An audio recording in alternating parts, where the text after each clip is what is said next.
Bom dia, colegas. Tudo bom? Ah, eu vou começar a compartilhar agora com vocês aqui. Acho que está aparecendo aí.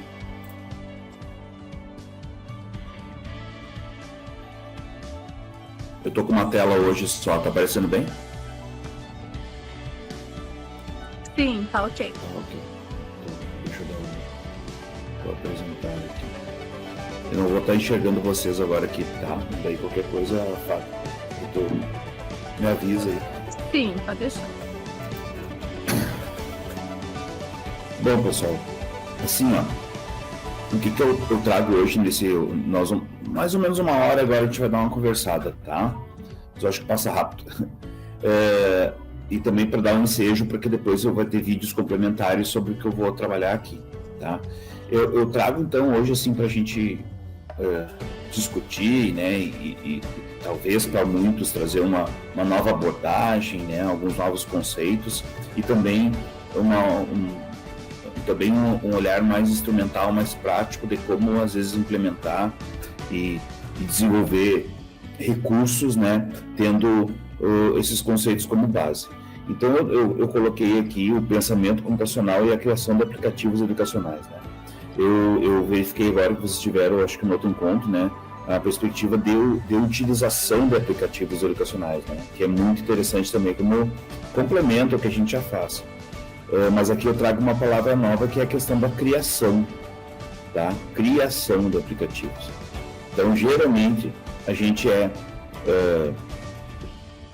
convidado, né, ou é sugerido a gente se apropriar de recursos que alguém fez, né, para a gente utilizar no nosso dia a dia, né, seja na escola ou na vida pessoal. Mas quando a gente coloca o processo de criação de aplicativos, a gente coloca professores e alunos numa visão de construir algo, não de apenas utilizar. Acho que a professora Fabiana já falou nos outros encontros, né, a diferença aquela do sobre e do com as tecnologias, né? Então, é bem representante de um olhar que a gente tem ali, de o professor e dos alunos se engajarem em projetos que eles vão conceber algo, tá? E, obviamente, conceber algo aqui mediado pelas tecnologias, né? Mas para sustentar essa visão de a gente ter condições de construir algo, a gente tem como base a ideia do pensamento computacional, tá? Não sei, aqui, né, não tem tantos professores aqui, mas é um tópico que já está dentro ali, está previsto na BNCC, né? Agora saiu mais um documento que também vai reforçar elementos de que em todos os níveis educacionais, né, especialmente na educação básica, o pensamento computacional surge ali como um parceiro para ampliar as possibilidades aí todas, né, pedagógicas, enfim, de compreensão de conteúdos da área da informática, mas também apoiando outras áreas. Então, o que eu trago para vocês? Eu trago alguns conceitos importantes agora no início, breves, tá? Peço desculpa aí para algum professor que de repente já esteja estudando isso, já tenha lido um pouco, mas é só para a gente entender alguns princípios que regem essa ideia, em segundo plano da criação dos aplicativos educacionais, mas o que sustenta isso, o pensamento computacional, tá? Bom, eu faço um breve histórico aqui, eu trago para vocês esse recorte aí do título de um artigo que foi publicado em 2006 pela professora Janete Wing, tá? Essa professora, ela é pesquisadora, também professora lá nos Estados Unidos, e ela fez um artigo de 3 páginas, pessoal, tá? 3 páginas, que é uma parte dele, essa foto que eu trouxe ali, até coloco aqui embaixo, tem uma versão traduzida desse artigo original no Brasil, ali tem um link, tá? Coloquei os 2 links. Mas o interessante é que essa professora, ela começou obviamente que é ancorada em outros princípios mais antigos, digamos assim, né? Mas ela começou a ver, assim, a importância da computação como um todo para a sociedade. Nós estamos aí, dia a dia, interagindo diretamente ou indiretamente com sistemas computacionais. E aí ela disse o seguinte, mas tem algumas características aí de tudo isso que a gente está utilizando, que é geralmente construído por profissionais da área de computação e que seriam habilidades, então, importantes para que qualquer outro profissional ou qualquer outro professor ou qualquer outra área durante o processo formativo. Seria importante para os jovens, para as crianças, também terem, digamos assim, elementos ali que estão presentes na forma de pensar e agir de uma área lá muito importante hoje, que é a área da computação, né? Então, então foi rotulado o termo pensamento computacional. Então agora eu vou trazer alguns conceitos principais, algumas definições, tá? E a partir de 2006 esse artigo explodiu no mundo, né? Imagina, né? São 3 páginas, ela trouxe alguns elementos justificando que essa forma de pensar, que geralmente está associada a profissionais de computação, seria importante no processo educacional como um todo, para todas as áreas. Todo mundo, em alguma medida, deveria ter também uma aproximação com esses conceitos para ampliar as possibilidades, né, da gente compreender o mundo, né? Então, aí muitos projetos no mundo começaram a surgir, currículos serem revisitados, revitalizados, e hoje é um tema recorrente, assim, central, tá, no mundo inteiro, no Brasil agora com um pouquinho mais de força. Tá? Já tem alguns documentos que estão, digamos assim, ajudando a popularizar isso, né, e requisitando isso nas escolas. Mas vamos ver basicamente o que isso quer dizer, tá? Então, assim, em 2006, né, ela publicou e nesse documento ela diz o seguinte, ela defende, né, que todas as pessoas, crianças, jovens e adultos, em seus processos formativos, né, educacionais, deveriam considerar desenvolver o pensamento computacional, né, com o objetivo de constituir conhecimentos e capacidades que seriam, num primeiro plano, próprias, inerentes à forma de agir e pensar dos profissionais da área da computação. Aqui, ó, aquele pessoal que geralmente constrói o que a gente, não gosta dessa palavra, né, consome em termos de tecnologia. Então, tudo que a gente está usando agora aqui nos computadores, agora foram desenvolvidos, programados, arquitetados por profissionais da área da computação. Mas esses profissionais, ao construírem esses recursos, eles trabalham com alguns elementos de ordem mais elevada, assim, do ponto de vista de pensamento, tá? Eles usam recursos cognitivos que seriam importantes para qualquer pessoa, tá? Então, vocês podem ver aqui que eu trago recursos cognitivos presentes no pensamento computacional, são caracterizados também pela transdisciplinaridade e pela universalidade.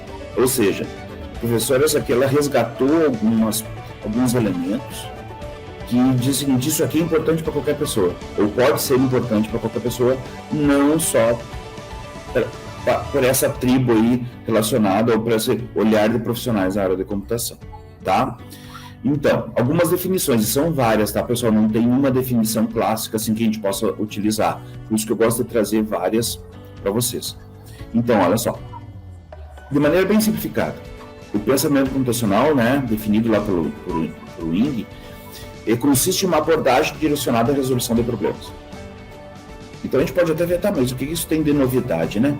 Porque, na verdade, se a gente for considerar qualquer área, né, a nossa área, ser professor todo dia a gente está resolvendo um tipo de problema, né? Um engenheiro também resolve. Mas é óbvio que o pensamento, no sentido de resolver problemas por meio de recursos tecnológicos, considerando que geralmente faz isso para outras pessoas, ela marcou isso como também direcionado à resolução de problemas. E aí depois ela disse assim, olha, um conjunto de processos mentais, ela chama de ferramentas mentais, utilizados por profissionais da computação, quando operam com vistas a solucionar problemas através de técnicas, ferramentas, práticas e conceitos de computação. Então, eles dizem o seguinte, olha, um conjunto de elementos mentais que quando os profissionais da computação vão trabalhar, eles utilizam isso para resolver o problema e para isso usam técnicas, ferramentas, práticas e conceitos de computação. E aí uma coisa que em 2014 ela adicionou um elemento, só para reforçar que o que a gente está falando aqui não é uma tentativa de transformar os jovens, os professores em profissionais de computação, tá? Mas são olhares dizendo o seguinte, isso é importante, tem uma generalidade na contribuição para todos. Então, olha só o que ela disse, ó, o processo de pensamento envolve a formulação de problemas, e a expressão dessas soluções, né, como elas se representam, de tal forma que tanto seres humanos como máquinas podem realizá-las. Ou seja, eu posso estar agindo do ponto de vista de pensamento computacional, não apenas para isso rodar nas máquinas, mas para resolver um problema onde talvez eu tenha seres humanos apenas, não só a máquina. Então, isso para mostrar a importância, que o mais importante é essa forma de pensar do que propriamente grudar na questão tecnológica lá. Tá? E daí ela diz, né, pessoas podem desenvolver o pensamento computacional sem máquinas, inclusive.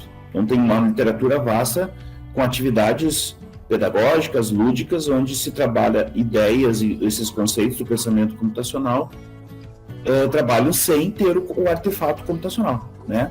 Então, ou seja, para mostrar que tem elementos, formas de pensar ali e ações que a gente pode trabalhar sem precisar ter o computador. Isso também avança, né? Porque eu acho que muitas vezes a gente também pode trabalhar elementos importantes disso sem necessariamente ter que estar naquele espaço que a gente chama de laboratório de computação, laboratório de informática, né? E também fácil de ser integrado em qualquer sala de aula. Bom, então só para vocês terem uma ideia, né? Algumas palavras, assim, de repente quem não é da área da computação pode, né, não ser tão próximos assim. Eu gosto dessa aqui do professor Bracknell. Já teve na Unijuí, inclusive, aí também palestrando, né?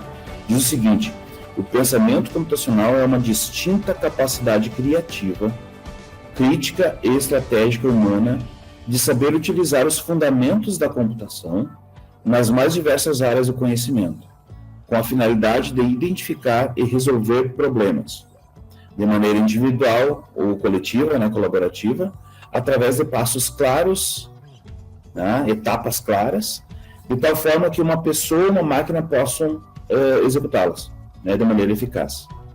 Então, essa já foi uma definição um pouco mais, né, delineada ali, ressaltando algumas questões. Então, vocês podem ver nessa figurinha que aqui no meio, né, o mais amplo de tudo, o que mais interessa é em verde, né, o pensamento computacional é algo mais estruturante, que abarca tudo. Lá no meio a gente tem a ideia de codificar, que seria o ato de programar lá, né, clássico. Aí depois a gente tem a noção de programação como um todo. Nós temos concepção de computação, né?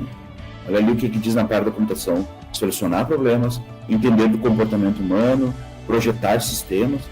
E em torno disso tudo, que abarca tudo isso, então é o pensamento computacional, para mostrar que é algo mais estruturante, mais amplo, tá? Então a gente tem aqui o que envolve o pensamento computacional: pensamento crítico, colaboração, ele contempla todas as áreas, tá? Estimula o processo criativo, tá? E a capacidade de expressar, né, essas soluções. Então essa é só para mostrar a amplitude para vocês. Eu trago isso aí uma definição que eu adaptei do CELB 2013 dos elementos que eu considero principal, tá? Que envolve o pensar computacionalmente, né?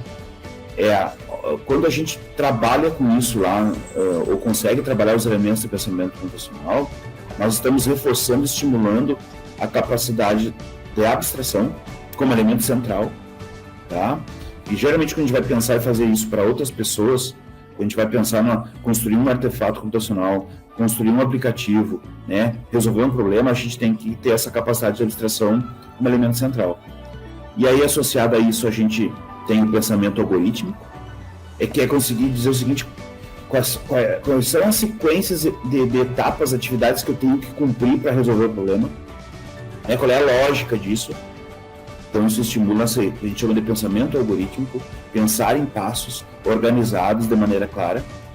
Quando eu penso que eu posso usar isso em diversos contextos, eu vou ter que também trabalhar a questão da generalização e decomposição, porque às vezes os problemas são mais complexos, daí se trabalha muito a questão de conseguir dividir esse problemão em pequenas etapas, né, que é decompor, né, um processo lá criativo em pequenas partes para conseguir resolver o problema.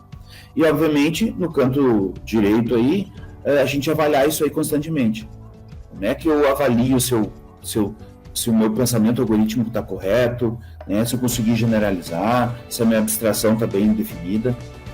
Então, esses são, digamos assim, uma fotografia dos elementos que sustentam o pensamento computacional, que quando uma atividade nossa for usada, construída para utilizar esses essa ideia de pensamento computacional, a gente vai estar trabalhando esses elementos aí.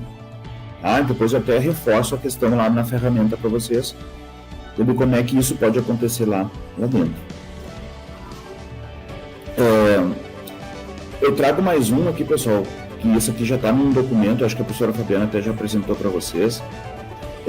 Um documento que umas diretrizes que coloca o pensamento computacional como um elemento estruturante também para a computação básica, para a educação básica como um todo, tá? Então, o termo pensamento computacional se refere à capacidade de resolver problemas considerando conhecimentos e práticas de computação. Compreende sistematizar, representar, analisar e resolver problemas. Tem sido considerado como um dos pilares fundamentais do intelecto humano, ao lado da leitura, da escrita, da matemática. Então, aquela história, né? O professor sempre escuta, né? Mas por que eu vou estudar biologia se eu não vou ser biólogo, né? E a gente estuda. Então, tem essas áreas básicas aí de qualquer processo formativo. E aí eles estão colocando o pensamento computacional quase nesse mesmo nível. Olha, ele é importante como se fosse uma habilidade de leitura, interpretação, de produção textual, de matemática, assim como outras. Porque a gente está imerso desses recursos computacionais e a gente se aproximando deles, a gente vai, em última instância, compreender melhor o mundo. E nos colocar numa situação não apenas que muitas vezes a gente é condicionado a de utilizar esses recursos, produzo e utilizo, mas também eu posso colocar uma pitada ali de a gente ser um pouco mais ativo nesse processo. Tá? Então essa é uma outra fala. Eu trouxe agora, até eu estava escutando a professora Fabiana falou, eu coloquei aqui. Eu recomendo sempre algumas leituras, tá? Esse livro aqui, pessoal, esse livro se chama então, né, Jardim da Infância para a Vida Toda, talvez alguns de vocês já tenham lido, ou até mesmo ouvido falar, mas ele traz como centralidade a aprendizagem criativa, tá? O autor dele é o Mitchell Resnick ali, né? Vocês estão vendo? Ele, na verdade, ele é do grupo lá de uma universidade importante americana, do MIT, que construiu o Scratch, né? Aquela ferramenta, acho que vai ser trabalhada também, vai ter vídeos aí para vocês. E ele traz nesse livro aqui, que tem tradução aqui para o Brasil, o conceito da aprendizagem criativa. Então, a aprendizagem criativa, vocês podem ver que tem uns desenhos desse livro, é Lego, né? As pontinhas do Lego. Essa ideia de que a gente coloca, nesse caso, na visão dele, as crianças e nós mesmos, a trabalhar a questão da criatividade durante a nossa vida toda, tá? Mostrando a importância disso. Isso é básico para o pensamento computacional, certo? Então, eu recomendo uma leitura leve, assim, que é muito próximo do que a gente age no nosso dia a dia, assim, mas ele traz elementos ali que eu considero importantes ali para a gente ampliar aí as nossas reflexões, tá? Fica aqui, isso aqui é fácil comprar aí pela Amazon, em outros lugares também, tá? Mas por que eu trago isso? Porque esse professor Mitchell Resnick, ele também é digamos assim, pesquisador, professor que populariza no mundo a questão do pensamento computacional. Esse livro não está centrado no pensamento, mas em formas de trabalhar ele, né? Valorizando a aprendizagem criativa. Então é uma sugestão de leitura, eu gosto sempre assim, de deixar algumas indicações para vocês. Muito bem. Dado isso, pessoal, eu trago para vocês, eu acho que eu vi que estava a professora Ecleia, né, e eu sei que ela já trabalhou lá numa escola, e tem alguns professores que já têm, pelo menos já ouviu falar, já têm trabalhado com esse recurso, tá? Eu, até numa pós-graduação que a gente deu recentemente ali na universidade, na URI, a gente trabalhou um componente lá, era a criação de aplicativos educacionais, tá? Que é a base, na verdade, do que eu estou mostrando para vocês. Pessoal, o App Inventor, né? O App Inventor, o pessoal chama, então, é representante de uma linha de recursos computacionais que a gente pode utilizar em sala de aula de diversas formas, tá? Em alguma medida é uma ferramenta, digamos assim, desafiadora, e que a gente se coloca naquele papel de construir artefatos computacionais do que apenas utilizar. Então, vocês viram na abordagem passada, a gente, um exemplo, acho que foi o NetGo, né, e o PotGo, de que o aplicativo, né, nos ajudando ali a ampliar, né, os nossos recursos pedagógicos ali para trabalhar com as crianças, enfim, na educação como um todo, tá? Estimulando algumas coisas. Mas aqui, com esse tipo de ferramenta, a gente consegue colocar os alunos e nós mesmos professores no processo de, poxa, a gente utiliza o aplicativo, utiliza e baixa o aplicativo para aquilo, compra para aquele outro, utiliza o WhatsApp, utiliza esses recursos, mas vem cá, será que a gente não pode, de maneira simplificada, né, construir um aplicativo para fazer alguma coisa?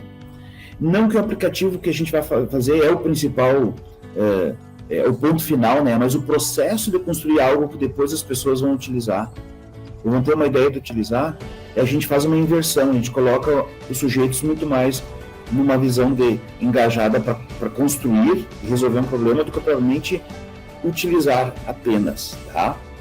Então, por que eu escolho o App Inventor? Porque ele é uma ferramenta, primeiro, ela é gratuita, tá? Ela é hoje mantida pelo MIT, que é essa universidade importante lá, né? Tem um olhar acadêmico bem forte. Ela também a manutenção dela também é apoiada pelo Google, tá? E não tem custo nenhum. Então, partindo assim, por que eu acho interessante? A gente sabe das diferenças e também que as coisas não estão assim tão fáceis, né? Mas em boa medida a gente consegue situações onde uma escola, muitos jovens já têm um celular no bolso, pelo menos o professor, né?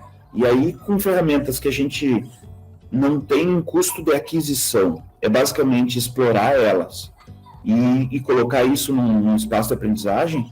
Essa é o App Inventor, eu acho que ela é muito interessante para isso, tá? Para nos ajudar e ela é assim muito rica em possibilidades. Então o endereço, pessoal, vocês podem ver que ela está em inglês aqui, mas ela traduz o site todo, fica tudo em português bonitinho, tá? Então esse link aqui cai nesse site. O que mais importa aqui no site é esse botãozinho superior esquerdo aqui, que é esse criar aplicativos. Clicando ali, pessoal, eles vão pedir para vocês terem uma conta do Google e se logam ali, né? Automaticamente a gente se loga num lugar onde a gente vai produzir, vai arquitetar, vai desenhar uma solução na forma de aplicativo, uma solução computacional, tá? Então, de maneira assim, sintetizada, tá? Por quem foi criado? Então, o App Inventor foi criado pelo Google, tá? E ele atualmente então, é mantido pelo MIT, né, pela universidade. Tem um grupo de pesquisa que fica adicionando recursos e mantendo o bom funcionamento, certo? O que ela é? Para a gente desenhar os nossos aplicativos, para a gente conseguir construir eles, ele é uma aplicação na web, ou seja, eu não preciso instalar nada no meu computador.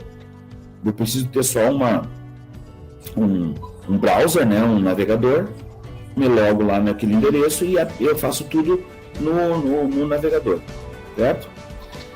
Sempre prezando que ele é uma aplicação web, prezando a facilidade e a rapidez, tá?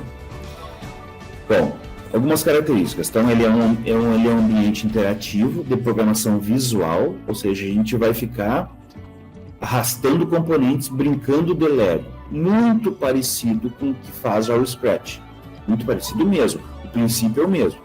Eu tenho bloquinhos lá que quando eu agrupo esses bloquinhos eu construo algo. Tá? Então por isso que tem o segundo item de programação baseada em blocos. Ele tem esse estilo de ferramenta de arrastar e soltar, então é muito parecido como se estivesse fazendo um PowerPoint, né? Provavelmente com os elementos a mais. E ele viabiliza a criação de aplicativos simples, né? Ou, dependendo do grau de imersão e vontade, aí a criatividade é o limite, também complexos. A gente pode construir aplicativos completos com ele. Mas ele preza essa trajetória de começar por coisas mais simples e depois a gente pode até chegar em soluções mais complexas. Tá? Então ele é usado, olha só, eu trouxe algumas coisas. É usado na educação para coleta e análise de dados, dá para construir aplicativos baseados em localização usando GPS, ele já tem recurso para a gente falar e reconhecer palavras, ele usa tudo que o celular tem para fazer chamada, orientação, acelerômetro, ele permite até hoje, mais recentemente, a gente usar algumas coisinhas de reconhecimento da imagem, da IA. Vai ter a palestra, né? Vai ter falas sobre inteligência artificial daqui uns dias, né? Mas até algumas coisas mais rudimentares da IA, o App Inventor também já permite que a gente consiga utilizar. Tá? Então ele é bem amplo. Tá? Então vocês podem ver aqui embaixo tem uma ideia de uma tela com os elementos da interação. e aqui em cima eu tenho os blocos lá, né, para programar isso aí tudo funcionar. Bom, pessoal, então assim, ó, é uma ferramenta adequada para apoiar o processo de ensino e aprendizagem para qualquer disciplina, para qualquer momento, tá? Ela não é voltada lá para matemática só, ela não é voltada lá para química, para física, ela é para, vocês vão entender, para qualquer área mesmo. Tem projetos na área de literatura, na área de música, tá? Ela é muito ampla porque, na verdade, pensem, tem aplicativo para tudo. Então, basicamente, a gente consegue pensar em construir aplicativo para qualquer área, sendo que o mais importante é como construir. Então, é usada por entusiastas e empreendedores, tá? No mundo inteiro. Então, mas agora, por que a gente traz isso para professores, né? Para impactar lá depois com os alunos? Quais são os diferenciais? Não precisa ter experiência em programação para utilizar. Ele é pensado, bom, eu vou desenvolver um aplicativo, nunca programei na vida. Sim, é para isso. Não é lá para o Denilson, para alguém da área da computação, para o seu padrinho lá que entende a programação profundamente. É para justamente pessoas brincarem nesse espaço, brincar porque a gente vai brincar de Lego, assim como o Scratch, mas no final eu tenho algo acabado no formato de um aplicativo. Então, iniciantes não programadores podem criar aplicativos. Tá? É um movimento mundial. Bom, então vejam só algumas outras características que eu trago para vocês. Permite que as pessoas sejam criadoras e não apenas consumidoras de tecnologia. Permite que há aplicações com utilidade do mundo real. Então, olha que interessante, que a gente colocar um projeto desse dentro lá da nossa sala de aula, a gente pode engajar os alunos a resolver um problema real, né? Não algo só no mundo do pensamento, assim, né, realizado muito de maneira abstrata. Eu vou conseguir criar um projeto lá para fazer alguma coisa que depois eu vou poder rodar nos smartphones dos colegas, dos professores, da escola, do pai, da mãe, tá? Então tem um senso que a gente consegue também engajar alunos e nós mesmos, né, nessa questão de resolver um problema real. E depois que a gente faz esse aplicativo, a gente pode compartilhar, fazer o upload no Google Play, né? E quem quiser até mesmo vender, né? Não é esse o objetivo. Porque ele entrega algo que não é um ambiente simulado, ele entrega um aplicativo no final mesmo, a gente instala no celular. Tá? Muito bem. Aqui eu trago um projeto que a gente, até a professora Cleia está trabalhando agora, eu acho que ela está aí ainda, não estou enxergando. Hoje a gente trabalha com robótica lá, algumas atividades, né? E alguns anos atrás, a gente fez um desafio de programação, tá, para meninas do ensino médio aqui em Santo Ângelo, lá em algumas escolas. E a gente usou, na verdade, ela engajou essas meninas a desenvolver aplicativos usando o PP Invento. A gente fez um desafio, eles ficaram um tempo planejando, programando, desenvolvendo, né? A gente fez palestras, oficinas, cursos, ateliê, bem parecido com o que a gente está fazendo agora aqui. E no final, essas telinhas de celular que vocês estão vendo aqui, são aplicativos que os grupos das escolas desenvolveram. Foi uma experiência bem legal que a gente fez. E, né, eram jovens, meninas que não tinham conhecimento de programação, com o apoio de alguns professores ali na época. Então, cada escola desenvolveu. A gente fez um concurso e escolheu o melhor aplicativo ali, premiou elas, assim. Então, essas telinhas que vocês estão vendo aí foram feitas por essas gurias, tá? De tudo, software para biblioteca, né, para divulgação da promoção do mercado, elas que usaram um contexto real, tá? Algo que foi possível instalar no celular e trabalhar, tá? Então, era apoiado pelos professores também. Então, aqui foi usado no ensino médio, tá, pessoal? Trago essa experiência que a gente teve real com o pessoal, mas, na verdade, isso dá para usar com crianças, assim, de 10 anos, 9 anos para cima, tá? Alfabetizadas já consegue já ter, pelo menos, alguns recursos, condições de utilizar, certo? Muito bem. Pessoal, como eu tinha dito, eu deixo esse material depois ali para a professora Fabiana, também vai estar o vídeo, né? Eu gosto de deixar os links. Então, aqui tem eu acho que hoje não é... Eu acho que até vocês podem acompanhar mais hoje, eu mostrando algumas coisas para vocês. E daí depois vocês podem já começar a dar uma brincada, a visitar o site lá. E já aviso que então vai ter alguns vídeos, assim, de ordem vídeos mais curtos, explicando pontualmente os principais recursos. A ideia hoje é só dar um overview, né? Um entendimento geral para vocês. Muito bem. Então, Pessoal, assim, eu trago essa arquitetura para mostrar que a gente tem um lugar, tá? Isso aqui fica tudo no servidor lá do Google, tá? Na universidade. É um lugar onde a gente vai desenvolver, depois a gente vai programar na forma de blocos aqui na direita, e aí a gente vai ter a possibilidade de testar isso sem ainda estar pronto, e aí depois que isso está pronto a gente consegue disponibilizar isso. Dá para mandar por e-mail, dá para mandar por WhatsApp e as pessoas instalarem o aplicativo que foi desenvolvido. Tá? Esse aqui é um ciclo que a gente sempre imagina que pode ser utilizado para trabalhar isso de maneira pedagógica, né? Processual. Então a gente tem um processo inicial de imaginar um problema a ser resolvido. Depois a gente engaja os alunos ou nós mesmos no processo de construir e prototipar. Então, a gente vamos aprender fazendo, tá? O fazer reflexivo, né? Depois eu vou testar, compartilho, esse compartilhamento, as pessoas vão usar o que eu fiz e vão dar feedbacks, aí eu consigo avaliar e retroalimentar novamente com um processo imaginativo. Tá? Então, é pensar numa ideia, né? Ter uma ideia, já coloca a pessoa, né, no hands-on, né? A trabalhar, mão na massa. Eu gosto desses processos aí, dessas etapas, que eu acho que elas são bem representativas. Bom, vamos experimentar? Então eu já posso fazer um convite aqui para vocês para mostrar o princípio do funcionamento, apesar dos vídeos que vão estar disponíveis para vocês daqui a alguns dias, tá? Uma coisa que é muito importante que vocês façam, talvez não agora, eu coloquei o QR Code aqui na frente, para a gente testar os nossos aplicativos, não para instalar. Para instalar, a gente pode instalar a qualquer momento. Mas enquanto a gente está tentando desenvolver o aplicativo, é importante que a gente tenha instalado na máquina, no celular, esse MIT i2 Companion. Ele é um aplicativo que a gente tem que deixar rodando aqui no celular, para que é através dele que eu vou conseguir testar o que eu estou fazendo. Tá? Eu não preciso ter isso instalado depois para instalar o aplicativo que eu desenvolvi. Isso a gente instala como qualquer outro. Mas para a gente, quando está ali naquele movimento de arrastando o componente, construindo, vendo como é que vai ficar, a gente precisa ter esse MIT i2 Companion. Tá? E aí a gente, na verdade, é só entrar no Google Play e digitar esse nome aí, MIT i2 Companion, que já aparece lá, a gente instala e deixa ele ali. Isso é importante para a gente conseguir, então, validar. E ir testando o que a gente faz. Ele tem essa aparência aqui debaixo, né, com esses botõezinhos aqui, tá?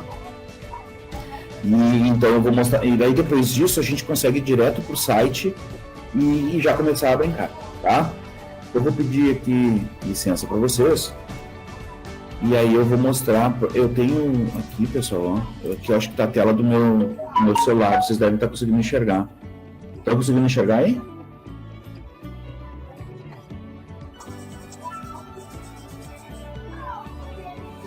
Fábio, tá tudo ok? Estão conseguindo ver?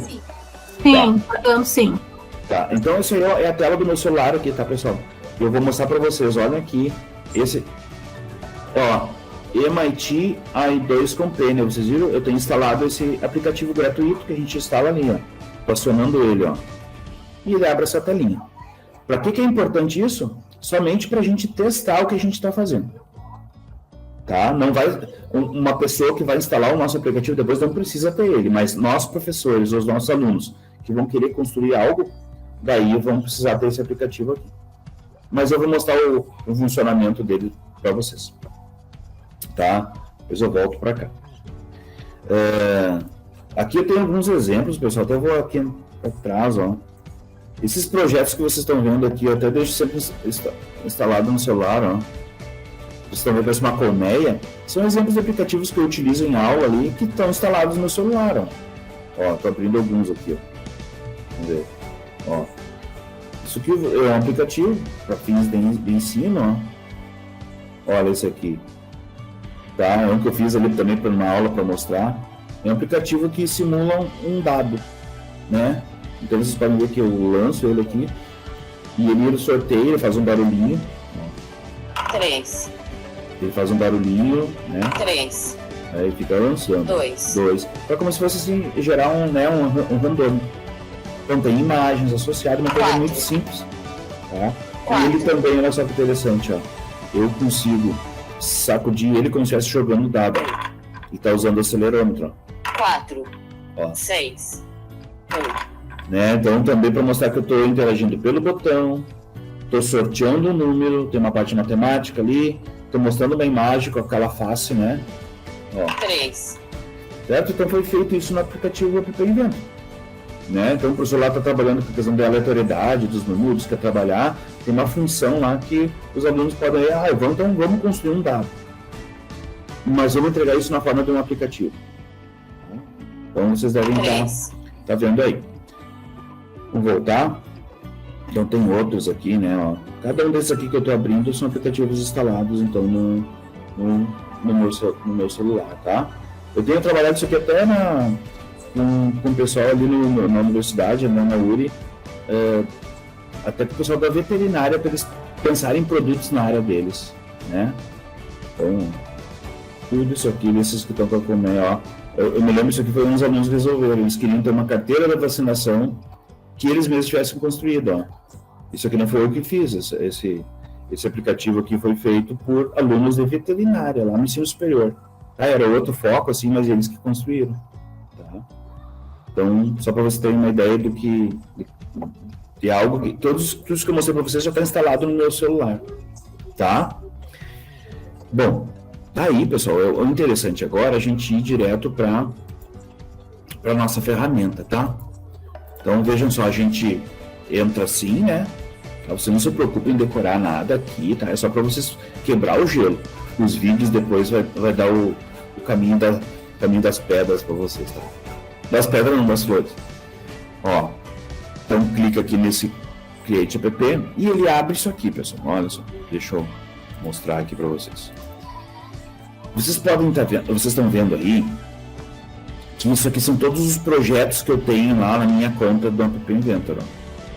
Tá? Quem não tem projeto nenhum, vai ser zero, não vai ter nada disso aqui.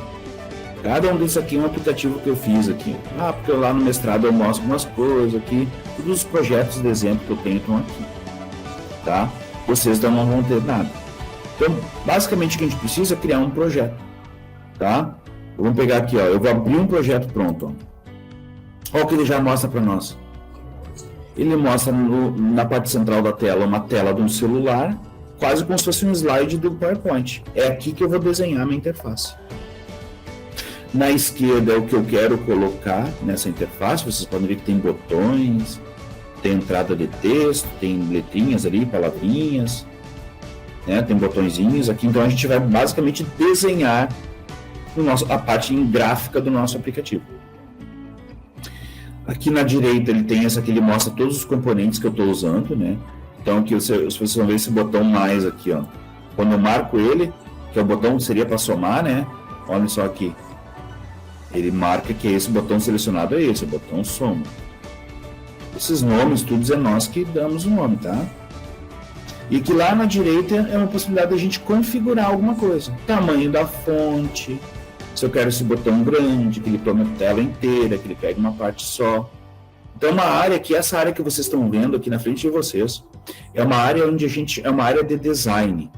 É uma área que a gente cria e arquiteta a interface, os elementos da interação que o meu aplicativo vai suportar, vai oferecer, tá? Bom, para que esse aplicativo faça alguma coisa útil para nós, daí eu vou programar. Aí entra o conceito de pensamento computacional, né? O que eu devo fazer para somar os elementos que eu coloco nessa parte aqui e nessa parte aqui. Então, aí tem uma outra área que se chama aqui, olha lá no canto superior direito, meu mouse está lá, são os blocos.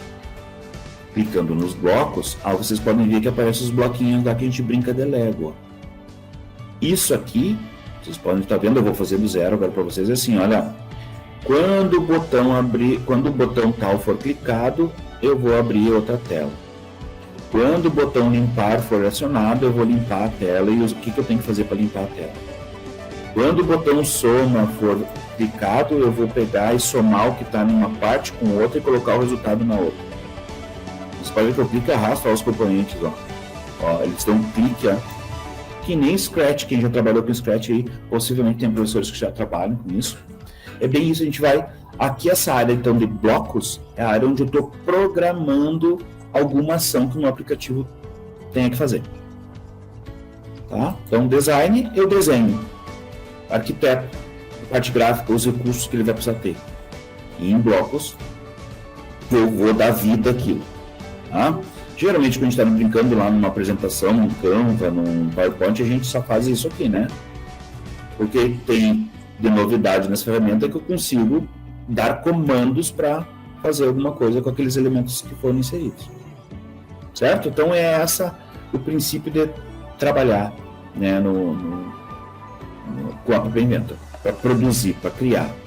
Vocês podem ver que eu estou na internet aqui, né? Eu estou navegando, ó, não tem nada instalado no meu computador.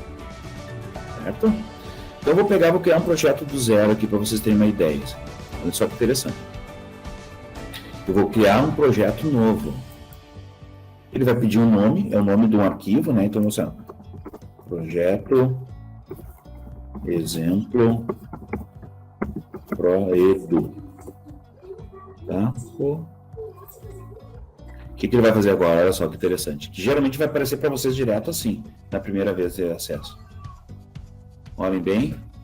É uma telinha em branco do celular escrito Screen 1. Não está aparecendo tudo para vocês porque minha tela está pequena, mas é a tela de um celular, olha só. Então a pessoa já enxerga, ele já cria. Esse celular é um celular genérico, né? Não é o meu celular. É só para ter uma ideia o jovem, nós, pessoas, estamos desenhando já no que vai ser muito próximo, como é que vai ser na tela do celular quando for instalado. Tá? Então não tem nada. Ó. Vocês podem ver, mas eu posso ter mais de uma tela, né? O aplicativo geralmente vai ter mais de uma tela, pode. Olha lá em cima o que diz, ó. Adicionar tela. Então a gente pode criar várias telas e cada tela tem alguma coisa. Mas vamos dar uma olhadinha, supondo que eu queira aqui colocar, por exemplo, um texto. Então aqui na esquerda, vocês podem ver na esquerda aqui, pessoal, olha só. Interface do usuário. São os elementos visuais que eu posso usar para compor a minha interface. Por exemplo, eu vou pegar aqui legenda, ó, e arrasto para cá. Ó. É uma caixa de texto. Então, eu posso então marcar ela aqui, esse texto para a legenda que ele pegou pronto, ó, e venho aqui lá na direita, então vocês podem ver, olha só, a minha tela que é chamada de Screen 1, eu estou dentro dela, eu já tenho um elemento de legenda 1.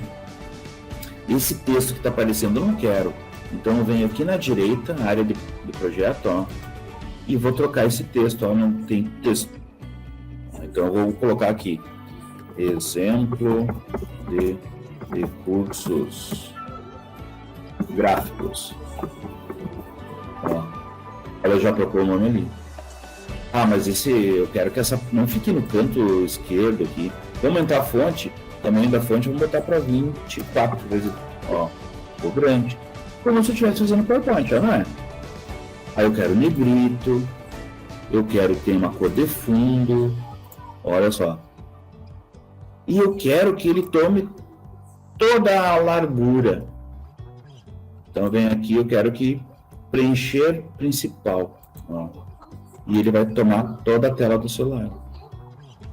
Viram? Eu já coloquei um elemento gráfico aí. Ele não está programado, ele só está construindo essa interface. Então vocês viram, eu arrastei daqui para cá e fui lá configurar graficamente a aparência que eu quero que ele tenha. Mas agora eu quero ter um botão. Ó, clica no botão, arrasta para cá. Tá um botão aí na tela. Esse botão possivelmente vai fazer alguma coisa para nós, né? Eu não estou entrando no mérito aqui de uma ideia de um aplicativo, né? Só para mostrar o princípio de funcionamento. Vocês viram quando eu arrastei o botão para cá, ele automaticamente disse, ó, agora a minha tela, que é Screen 1, tem dentro dela a legenda 1 e tem também o botão 1. Esse nome legenda 1, botão 1, a gente pode trocar esse nome. Eu não gosto de chamar legenda. Então eu posso, digamos aqui, ó, renomear. Eu marco aqui, estou marcado legenda 1 que eu vou renomear. Vou chamar assim, então, um nome novo, texto principal. como é que eu chamei agora? Então, o que está na legenda 1 é o nome que eu dou para poder identificar isso. E é importante o nome desses componentes que a gente tenha definido, porque depois eu vou usar eles para programar, tá? Esse botão 1, já pensou se a gente tiver 10 botões? É botão 1, botão 2, botão 3, cada botão faz uma coisa, é ruim de chamar botão 1. Então, eu vou chamar aqui, ó, vou renomear botão, vou chamar de botão, eu vou fazer um exemplo com esse aqui, botão adição. Ok, botão adição. O nome é o botão que eu vou fazer uma soma. Fechou? Mas esse botão aqui tá com texto ainda, ó. Botei o original, venho aqui na direita e troco o texto que aparece ainda. Vocês viram a diferença do nome que está dentro do botão pro nome do componente, né? Eu vou colocar aqui, somar. Olha lá. Fica o botãozinho aqui, somar. Ah, mas esse botão eu quero ele maior. Troco a fonte dele, vou botar aqui fonte 30. Ó. Eu quero trocar a cor do botão, né? Quero botar, deixa eu chamar a atenção aqui. Ó, somar. Eu quero também que ele tome toda a largura. Então eu vou preencher a tela principal, ó. Troco aqui. E ó, o botãozinho tomou todo o cenário. Então vocês viram? Esses elementos da esquerda aqui, tá? Vocês estão vendo aqui, a gente arrasta para cá para construir a interface. Agora eu vou colocar um recurso, que é esse aqui, uma caixa de texto. Uma caixa de texto 1, e vou colocar aqui uma caixa de texto 2. Vocês viram a caixa de texto 1, caixa de texto 2. Eu vou marcar esse aqui, eu vou trocar esse nome aqui, eu vou chamar de caixa valor 1. Então o nome do componente agora eu vou dar caixa valor 1. E o segundo eu vou renomear, vou chamar de caixa valor 2. Que é um valor que eu vou querer que o usuário coloque aqui. Vocês viram que esse componente também ficou com esse tamanho? Eu marco ele aqui, vou lá na largura e também vou dizer que eu quero colocar preencher o principal. Ó. Então, para tomar todo o screen do celular, né, para vocês verem, né, toda a tela. Vou na largura e também coloco preencher tudo. Viram? Ah, mas eu acho que essa fonte aqui que vai colocar lá dentro, eu não quero 14, eu quero 30. Beleza, então ó, quando for colocar a fonte aqui, vai ser 30 o tamanho da fonte. Ah, mas eu quero que fique maior isso aqui. Então a altura eu também consigo mexer com a altura. Ó. Eu não vou colocar preencher principal, porque ele vai tomar conta de toda a tela do celular. Mas eu vou colocar, então, eu quero em percentual da tela. Eu quero que ocupe 15% da tela. Ó. Essa de baixo também eu quero a altura fique também com 15% da tela. Vamos ver. Ó. Aumentou essa área aqui. E agora eu quero colocar novamente uma legenda aqui. Eu quero dizer que essa legenda vai ser renomear aqui, chamar de resultado. Legenda resultado. Olha que interessante. E eu também quero que seja um nome grandão, então eu vou colocar aqui 40. Tá? E eu vou escrever aqui só um texto aqui para vocês verem. Não precisa ter, né? Vou botar aqui resultado. Bom. Ó. Vamos colocar com a cor de fundo, sei eu, laranja. Eu vou querer isso aqui como negrito. E vou querer também que a largura seja a tela inteira. Largura inteira. E quero que seja centralizado. Então vocês viram que tem aí, eu consigo deixar... Onde é que está o centralizado aqui? Perdi aqui também.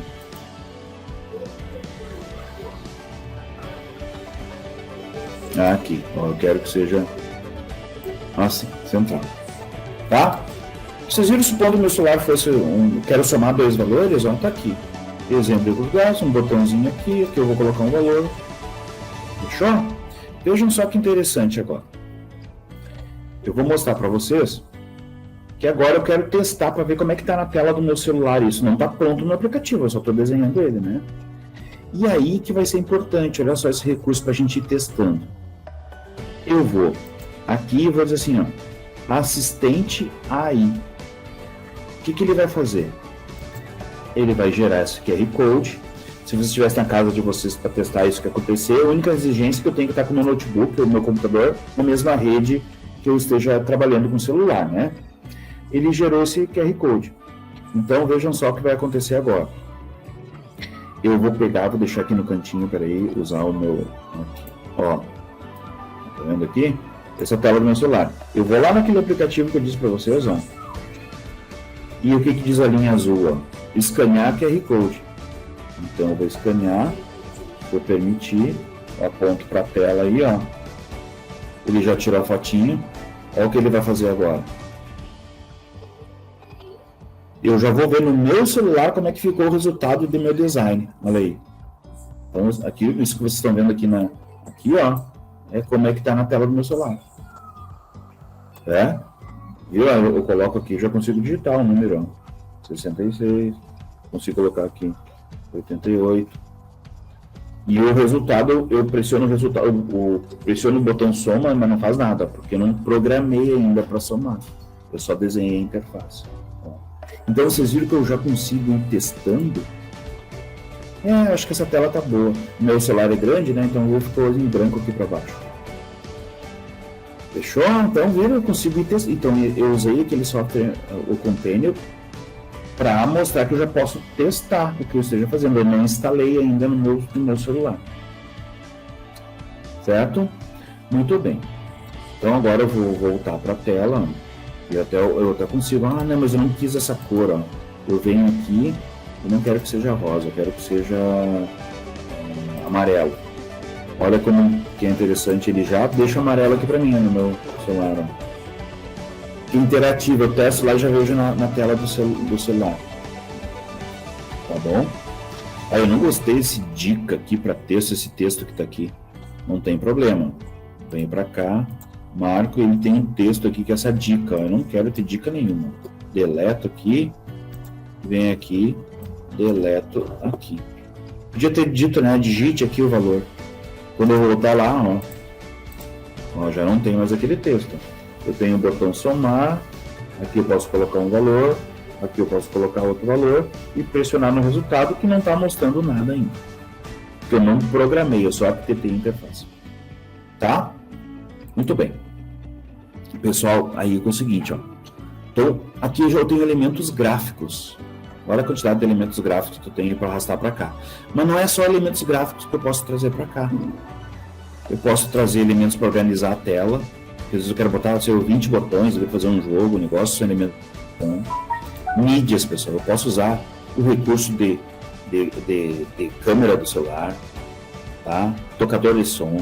Ele já tem reconhecedor de voz, recurso para falar, eu escrevo o texto e o celular fala. Eu tenho recurso já para desenho e animação. Quero fazer um joguinho, uma bola fica picando na tela ali, eu já consigo fazer. Não só uma bola, qualquer imagem. Eu consigo recursos de mapa, mostrar o Google Maps aqui dentro do meu aplicativo. Tá? Eu posso fazer alguns gráficos, sensores, eu posso usar todos os tipos de sensores. Então, o mecanismo é o mesmo, eu vou entrar nisso aqui para vocês agora. É clicar aqui e arrastar para cá. Ó, social, eu consigo conversar lá para pegar os números que eu tenho cadastrado no celular, mandar mensagem SMS. Eu posso armazenar dados. Eu posso conectar por Bluetooth com outro equipamento. Até com Lego, quem brinca, dá para lá um Mindstorm, dá para usar. E eu tenho experimental. E tem extensão que a gente pode colocar coisas a mais ainda que feitas por terceiros. Então o que passa para vocês agora é que eu mostrei só a parte da interface com o usuário, mas tem muito recurso. Como a gente está indo mais para o final aqui, eu tenho que encerrar mais ou menos às 10h30, eu só quero mostrar a dinâmica de funcionamento hoje, tá? Então vocês vão supondo que a minha interface seja essa.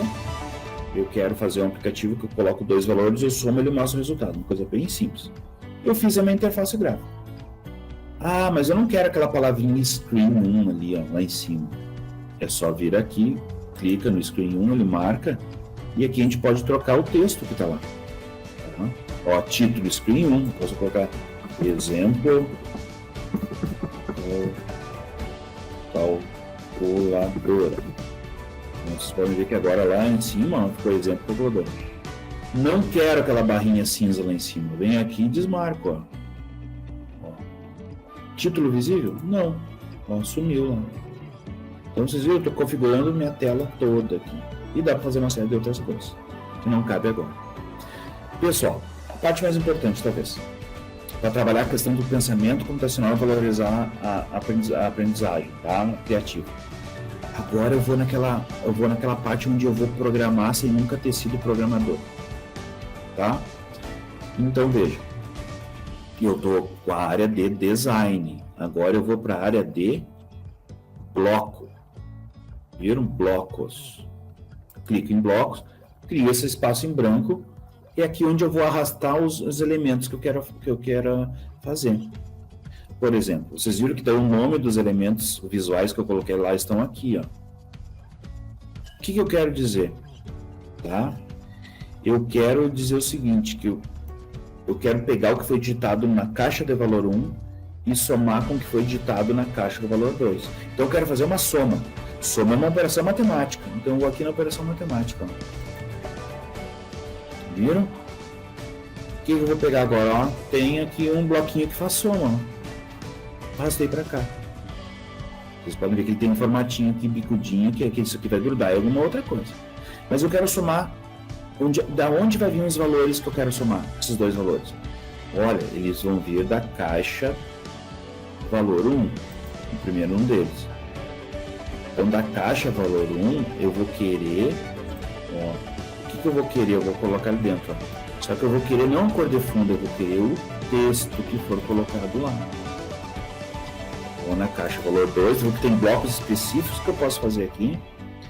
E da caixa valor 2 eu vou querer também, ó, tem vários tipos aqui, né? Ó, texto, mas qualquer um desses que tu pega, esse aqui, coloca lá. E eu vou querer não a cor, eu vou querer o texto. Então vocês podem ver que esse azulzinho vai fazer a soma. O que ele vai somar? O que foi digitado na caixa de texto do valor 1 e a caixa de texto do valor 2. Ele vai somar isso. Tá, mas eu somei isso e coloco aonde? Eu quero colocar lá naquele texto resultado. Então agora eu quero ajustar, olha só que legal. Eu quero ajustar o quê? Eu quero ajustar o texto, tá?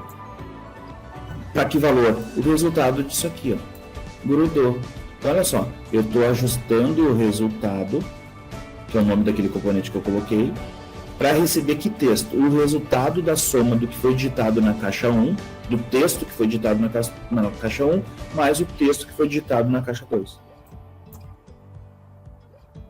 Fechou? Bom, mas aí, quando é que isso aqui vai funcionar? Aí a gente vai naquela de, por exemplo, quando eu clicar no botão, ó. Agora eu vou dar ação, botão. Olha o que está no primeiro componente, diz o que aqui, ó. Quando o botão adição for clicado, fazer alguma coisa. Então, eu clico ele para cá. E vocês podem ver que aqui tem um biquinho. Tem um biquinho, ou seja, ó, vai ter que encaixar aqui. Então, quando o botão adição for clicado, eu vou fazer isso aqui. Então, vocês viram que agora eu estou usando elementos quase de programação mesmo, né? E aí o aluno vai trabalhar, quando eu interagir, quero fazer tal coisa. É o pensamento algorítmico. A tela trabalhou com a criatividade. Isso que eu fiz para vocês, eu estou brincando de Lego. E ele dá até um barulhinho, ó. Encaixou. Então, agora, olha que interessante. Eu dei vida. Eu volto pro design, ele está assim. Vamos dar uma olhadinha agora? Se eu voltar agora aqui pro... Vamos ver se vai... Olha só. Eu vou colocar aqui então 55. E debaixo eu vou colocar 88. Vou clicar no botão somar. Olha ali. Ele está somando. Se eu botar agora o primeiro... Ó, mandar somar. Eu já consegui então fazer algo de útil, né? Entre aspas. Pensei nos elementos. Qual é a melhor forma de juntar isso tudo. Arquitetei e já fiz uma programação. Agora eu quero somar com 9.000. Ó, vou somar. Clica no botão somar. Estou criando um indício do que seria uma calculadora. Já tá, e eu estou testando isso aqui, está funcionando. Tá? Bom, para a gente fechar um ciclo e mostrar como é que seria o processo de instalação disso, supondo que o meu aplicativo estivesse pronto. Tá? É esse o projeto finalizou. Aí eu não quero mais conectar, eu quero instalar, eu quero mandar para vocês aí na casa de vocês. Eu vou no compilar. E eu quero mandar gerar o Android app. Tá? Ó. Ele demora um pouquinho, ele está preparando e está gerando o arquivo que é que eu vou instalar de verdade no celular. Tá? É isso aqui que geralmente quando a gente está lá no Google Play e baixa para o celular, é isso que a gente está fazendo. É esse arquivo que eu preciso. Então agora eu não quero mais testar ele. Tá? Eu quero gerar um aplicativo que eu quero instalar no computador das pessoas. Não só no meu agora que eu estou testando. Tá? Então ele fica um tempinho aí agora, por que demora mais um pouco? Porque ele está pegando tudo isso agora e gerando alguma coisa que o celular vai entender. E o que eu posso utilizar para popularizar. Bom, o que ele faz no final dessa barrinha aqui? Ele cria um QR Code, ou ele dá a opção da gente baixar no nosso computador esse arquivo. E aí, baixando no computador, eu posso, então, mandar para qualquer pessoa por e-mail. Essa pessoa no celular vai ver aquilo ali e vai mandar instalar esse aplicativo. Tá? Deixa eu ver aqui. Ó, 100%. Tá? Ele gera, ele te dá a possibilidade. Ó, tu quer já instalar, tu tira uma foto aqui. Mas ele dá a opção de download. Então ele download, eu vou instalar na minha máquina, eu podia mandar isso para qualquer pessoa. Eu, por uma questão de agilidade agora aqui, eu vou mostrar, vou tirar a foto, tá? Agora, vejam só o que vai acontecer. Eu vou até abrir aquele mesmo coisa que eu estava utilizando aqui e vou escanear, tá? Ó, tirar a fotinho. Vocês vão ver que agora... Ó, peraí que eu tenho que acionar de novo. Olha, ele está mandando baixar. Eu vou mandar abrir, ó, tá na minha máquina. Vamos ver aqui.